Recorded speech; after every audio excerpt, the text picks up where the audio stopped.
आज मुझे आपको बतलाने समय अंतःकरण गदगद होने की अनुभूति हो रही है।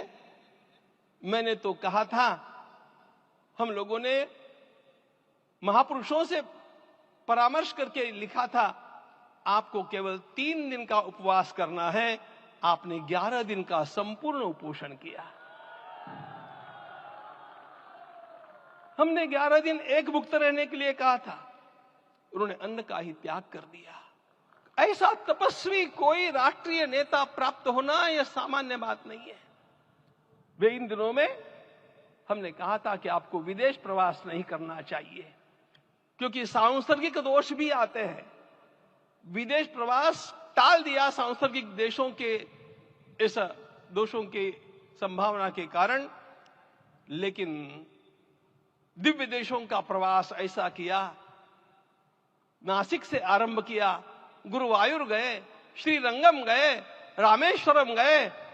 इन सारे स्थानों पर जाकर के वहां के परमाणुओं को लेकर के और पूरी भारत माता के हर कोनों में जाकर के मानो वे निमंत्रण दे रहे थे कि आइए दिव्य आत्माओं, अयोध्या पधारिए और हमारे राष्ट्र को महान बनाने के लिए आशीर्वाद दीजिए।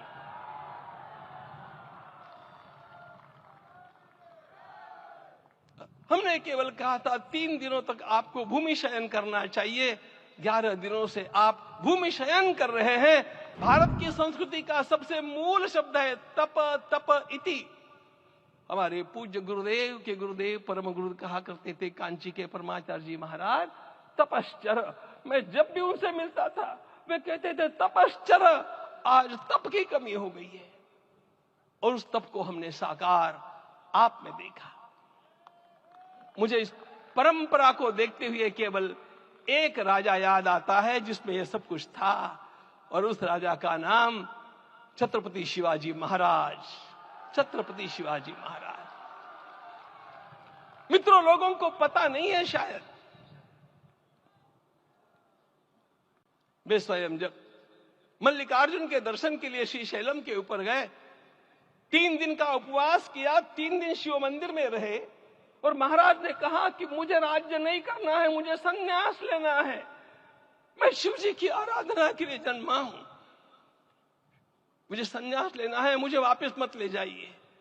इतिहास का वो बड़ा विलक्षण प्रसंग है। उस प्रसंग में उनके सारे ज्येष्ठ मंत्रियों ने उनको समझाया और लौटा करके लाया कि यह भी आपका कार्य भगवत सेवा ही है। आज हम लोगों को उसी प्रकार के एक महापुरुष ऐसे प्राप्त हुए हैं जिसको भगवती जगदम्बा ने स्वयं हिमालय से लौटा करके भेज दिया कि जाओ भारत माता की सेवा करो। तुम्हें भारत माता की सेवा करनी है। मैं अपने को कभी श्रद्धा रखने के बारे में भावुक नहीं पाता हूं, लेकिन कुछ स्थान ऐसे होते हैं जहां पर आदर के साथ अपना मस्तक अपने आप झुक जाता है। ऐसा एक स्थान हम लोगों को उच्च पदस्थ इस राजर्षि ने जब दिखाया तो मुझे छत्रपति शिवाजी महाराज के गुरु समर्थ रामदास स्वामी महाराज की याद आ गई। उन्होंने शिवाजी का वर्णन किया, निश्चयाचा महामेरु, निश्चयाचा महामेरु, बहुत जनासी आधारू, अखंड स्थितिता निर्धारू, श्रीमंत योगी, श्रीमंत योगी, श्रीमंत योगी। हम लोगों को आज एक श्रीमंत योगी प्राप्त हुआ। आज हमारे राम आ गए हैं।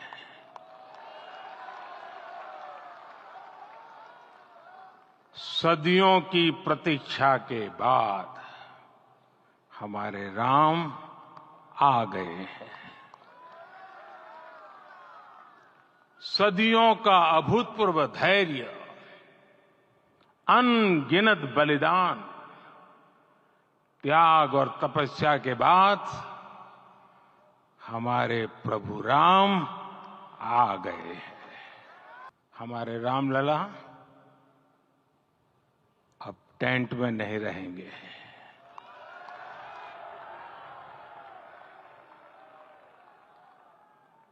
हमारे रामलला अब इस दिव्य मंदिर में रहेंगे।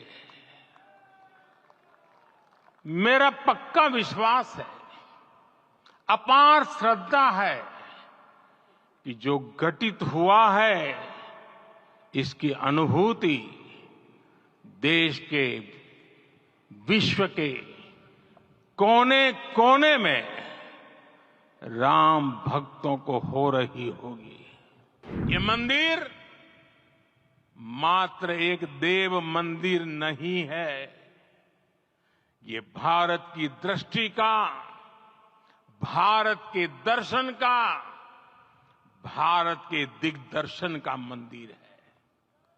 ये राम के रूप में राष्ट्र चेतना का मंदिर है।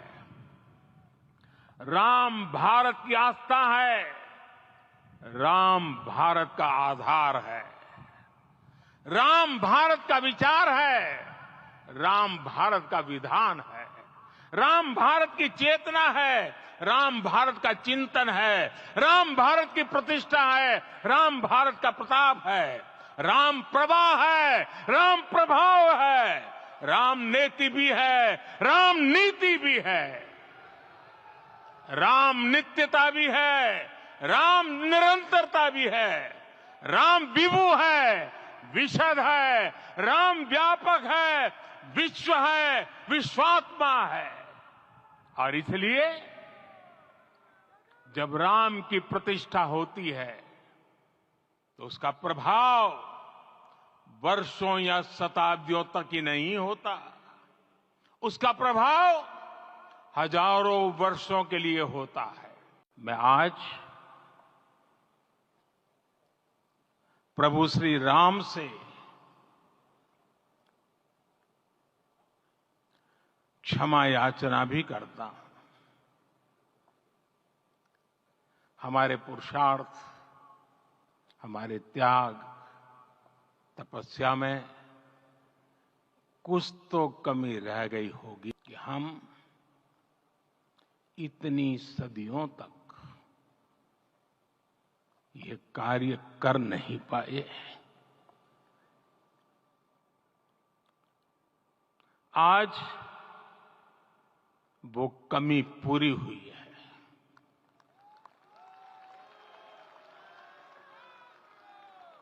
मुझे विश्वास है प्रभु राम आज हमें अवश्य क्षमा करेंगे।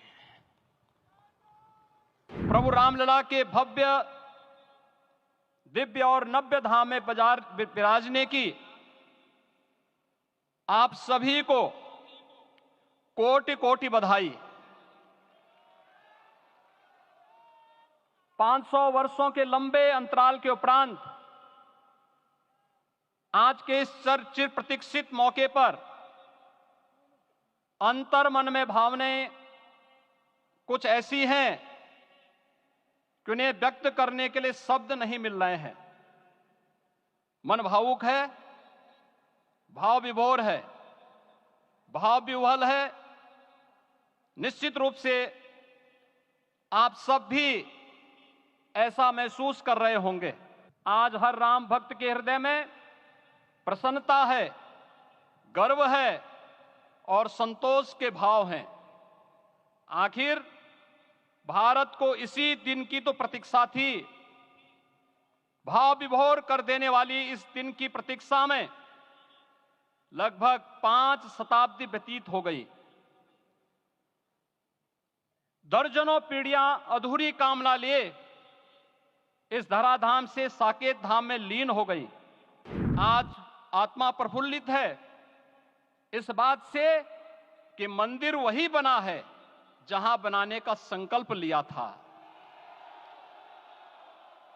संकल्प और साधना की सिद्धि के लिए हमारी प्रतीक्षा की इस समाप्ति के लिए और संकल्प की पूर्णता के लिए आदरणीय प्रधानमंत्री श्री नरेंद्र मोदी जी का हृदय से आभार और अभिनंदन। श्री राम जन्मभूमि मंदिर की स्थापना भारत के सांस्कृतिक पुनर्जागरण का आध्यात्मिक अनुष्ठान है। यह राष्ट्र मंदिर है। निसंदेह श्री रामलला विग्रह की प्राण प्रतिष्ठा राष्ट्रीय गौरव का एक ऐतिहासिक अवसर है।